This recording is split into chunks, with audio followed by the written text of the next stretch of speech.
All right, YouTube, Jeep guys, girls, all the above, I'm gonna teach you guys a little trick. On the 3.6 liter, refilling the coolant, I'm gonna give you guys some pointers.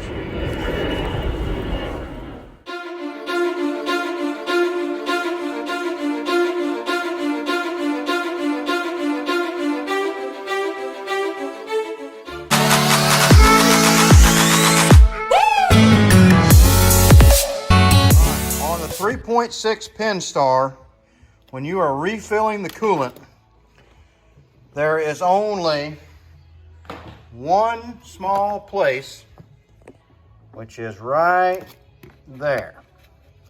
That little bitty thing on top of the thermostat housing right there is the only place to bleed the air. Well, that in relation to the top of the radiator is way down there. It will get air out of the system, but not for very long.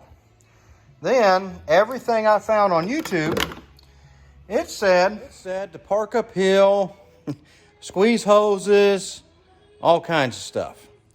Well, it wasn't working. And I thought, okay, two things. Number one, we need a funnel to get higher than the engine. Then the next thing is in direct relationship, we have this top coolant hose. Well, this is almost the same level as our funnel. So we're fighting and fighting and fighting to get this thing to take coolant. Now, the number one thing I would tell you is after doing head gaskets, complete drain flush, all the above, look up the coolant capacity of your vehicle. This one is 10.5. So that's going to be around 2.5 gallons, give or take. Let's see, almost 3 gallons. So look up the capacity of your vehicle for the radiator fluid, coolant capacity. And then, a little bit trick here. This little piece of block will be your friend. Let me tell you why. So during YouTube's advice of squeezing the hose and everything else, not getting anywhere, I noticed if I pushed this hose down, suddenly it started taking coolant. And I thought, So I held this hose down and then I put coolant in it and it immediately started bubbling the air out. I thought, cool. So there's a little bit of air conditioning line right here, and there's a bracket that'll keep you from messing anything up.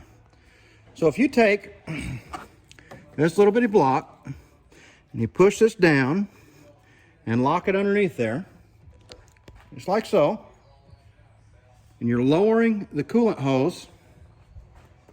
Now, if we look across there, our radiator hose is lower than the fill neck. When we started putting coolant in, it started coming up and air bubbling. Perfect. Then, when we're finished, two more things. Completely drain this thing.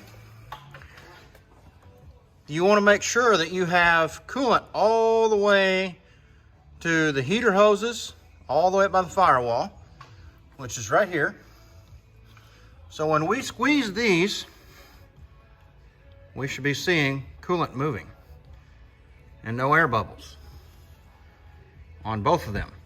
So we have coolant all the way to these. So I know we have coolant all the way through the system. There's one of these heater hoses all the way down to the bottom of the water pump.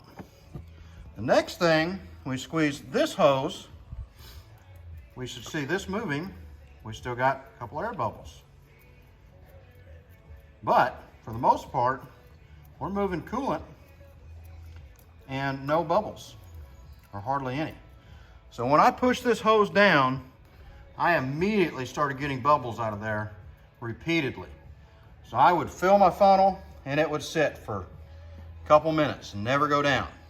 As soon as I pushed this hose down, air bubbles started coming out and I could continuously fill this and I kept getting coolant inside the radiator and into the Jeep. Because the last thing you want to do on these closed coolant systems is start one up that is halfway full. You'll get extreme exhaust gas, not exhaust gas, you'll get extreme temperature in places you don't want it. So just a few words of advice. That little bitty block right there made a world of difference. And then make sure that you squeeze your hoses and that you've got movement in your coolant.